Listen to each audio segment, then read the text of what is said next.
Hello friends, ನಾನಿವತ್ತು ಕಲ್ಲಂಗಡಿ ಹಣ್ಣಿನ ಸಿಪ್ಪೆಯಿಂದ ಒಂದು ಸ್ಪೆಷಲ್ ತಿಂಡಿಯನ್ನು ಮಾಡ್ತಾ ಇದ್ದೇನೆ. ಮನೆ ಮಂದಿ ಎಲ್ಲರೂ ಇಷ್ಟಪಡ್ತಾರೆ ಇದನ್ನು. ಒಂದು ಮಿಕ್ಸಿ ಜಾರ್ ತಗೊಳ್ಳಿ. ಅದಕ್ಕೆ ನಾನು ನಿನ್ನೆ 3 ಕಪ್ಪು ಸಣ್ಣ ಕಪ್ಪಲ್ಲಿ ರೈಸ್ ನೆನೆಸಿಟ್ಟಿದ್ದೇನೆ, ಅದನ್ನು ಹಾಕ್ತಾ ಇದ್ದೇನೆ. ಮತ್ತು ಸಣ್ಣಗೆ ಕಟ್ ಮಾಡಿದಂಥ ಕಲ್ಲಂಗಡಿ ಹಣ್ಣಿನ ಸಿಪ್ಪೆಯನ್ನು ಹಾಕ್ತಾ ಇದ್ದೇನೆ. ನೆಕ್ಸ್ಟ್ ನಾನು ತೆಂಗಿನಕಾಯಿ ಹಾಕ್ತಾ ಇದ್ದೇನೆ. ಇದನ್ನೀಗ ನಾವು ನುಣ್ಣಗೆ ರುಬ್ಬಾರ್ದು, ಇಡ್ಲಿ ಹಿಟ್ಟಿನ ಅದಕ್ಕೆ ರುಬ್ಬಬೇಕು. ನೀರು ಹಾಕಬಾರ್ದು. ಕಲ್ಲಂಗಡಿ ಹಣ್ಣಿನ ಸಿಪ್ಪೆಯಲ್ಲಿ ನೀರಿರುತ್ತೆ. ನೀರು ಹಾಕಿದರೆ ಜಾಸ್ತಿ ಆಗುತ್ತೆ. ನಮಗೆ ಇಡ್ಲಿ ಹಿಟ್ಟಿನ ಅದಕ್ಕೆ ಬರಬೇಕು ಹಿಟ್ಟು. ನೆಕ್ಸ್ಟ್ ನಾನು ಮಿಕ್ಸ್ ತೊಳೆದ ನೀರನ್ನು ಸ್ವಲ್ಪ ಹಾಕ್ತಿದ್ದೇನೆ. ಸ್ವಲ್ಪ ಬೇಕಿದ್ರೆ ನೀರು ಹಾಕ್ಕೊಳ್ಬೋದು. ನಾನು ಉಪ್ಪು ಹಾಕ್ತಿದ್ದೇನೆ ಇಲ್ಲಿ. ನೆಕ್ಸ್ಟ್ ನಾನು ಅಡುಗೆ ಸೋಡಾ 1/4 ಸ್ಪೂನ್ ಹಾಕ್ತಿದ್ದೇನೆ.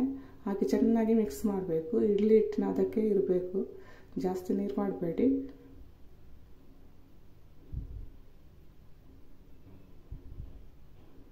ನೋಡಿ, ಈಗ ಇಡ್ಲಿ ಹಿಟ್ಟಿನ ಅದಕ್ಕೆ ಬಂದಿದೆ ಇದು. ನೆಕ್ಸ್ಟ್ ಇದನ್ನು ಒಂದು 10 ನಿಮಿಷ ಹಾಗೆ ಬಿಡಬೇಕು. ನೆಕ್ಸ್ಟ್ 10 ನಿಮಿಷ ಆದಮೇಲೆ ಇದಕ್ಕೆ ಕೊತ್ತಂಬರಿ ಸೊಪ್ಪು, ಹಸಿಮೆಣಸಿನಕಾಯಿ, ಕರಿಬೇವಿನ ಸೊಪ್ಪು ಹಾಕಬೇಕು. ಹಾಕಿ ಚೆನ್ನಾಗಿ ಇನ್ನೊಂದು ಸಲ ಮಿಕ್ಸ್ ಮಾಡಬೇಕು. ನೆಕ್ಸ್ಟ್ ನಾನಿಲ್ಲಿ ಪ್ಲೇಟ್ ತಗೊಳ್ತೇನೆ.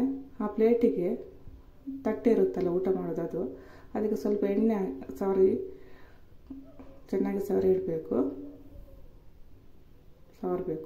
ಎಣ್ಣೆ ಸವರಬೇಕು. ನೆಕ್ಸ್ಟ್ ನಾನು ಇಲ್ಲಿ ಇಡ್ಲಿ ಪಾತ್ರೆಯನ್ನು ತಗೊಂಡಿದ್ದೇನೆ. ಇಡ್ಲಿ ಪಾತ್ರೆ ಒಳಗಡೆ ನೀರು ಹಾಕಿ ಬಿಸಿಗೆ ಇಟ್ಟಿದ್ದೇನೆ. ಅದರ ಮೇಲೆ ನಾವು ಎಣ್ಣೆ ಸವರಿದ ತಟ್ಟೆಯನ್ನು ಇಟ್ಟು ನಾವು ಮಾಡಿದಂಥ ಇಡ್ಲಿ ಬ್ಯಾಟರ್ ಏನಿದೆ ಅದನ್ನು ಹಾಕಬೇಕು.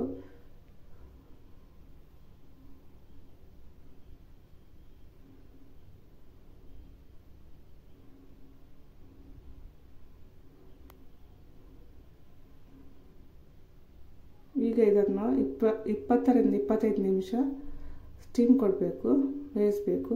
ಈಗ 25 ನಿಮಿಷ ಆಗಿದೆ. ಈಗ ಇದು ಬೆಂದಿದೆ ಅಂತ ಒಂದ್ಸಲ ಚೆಕ್ ಮಾಡಿ.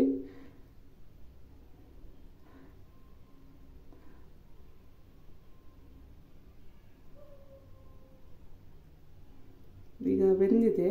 ನಾನು ಇದನ್ನು ತೆಗೆದು ಈಗ ಇದನ್ನು ಟ್ರಯಾಂಗಲ್ ಶೇಪಲ್ಲಿ ಕಟ್ ಮಾಡ್ತಾ ಇದ್ದೇನೆ.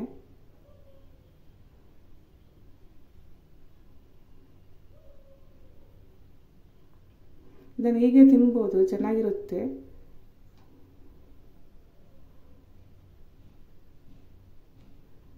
ಏನಾದರೂ ಚಟ್ನಿ ಸಾಂಬಾರ್ ಜೊತೆಗೆ.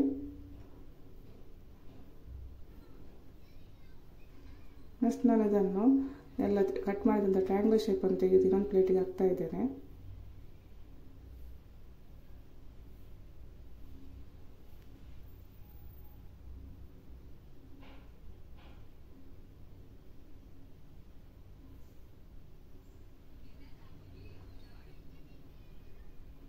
ನೆಕ್ಸ್ಟ್ ನಾನು ಬಾಣಲೆ ತಗೊಂಡು ಬಿಸಿ ಮಾಡಿ ಅದಕ್ಕೆ ಎಣ್ಣೆ ಹಾಕ್ತಿದ್ದೇನೆ.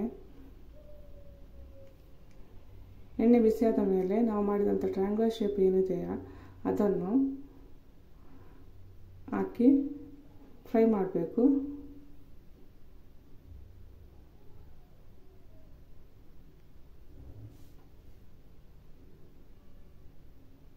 ಈಗ ಒಂದು ಸೈಡ್ ಕಂದು ಬಣ್ಣ ಬಂದಾಗ ಇನ್ನೊಂದು ಸೈಡ್ ಉಲ್ಟಾ ಮಾಡಿ ಫ್ರೈ ಮಾಡಬೇಕು.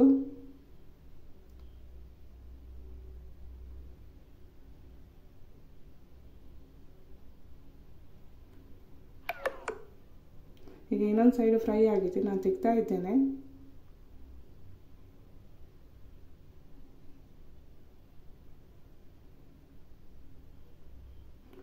ಈಗ ನಾವು ಮಾಡಿದಂಥ ಸ್ಪೆಷಲ್ ತಿಂಡಿ ಏನಿದೆಯಾ ಅದು ರೆಡಿಯಾಗಿದೆ. ನೀವು ಒಂದ್ಸಲ ಟ್ರೈ ಮಾಡಿ. ನನ್ನ ವಿಡಿಯೋ ಇಷ್ಟ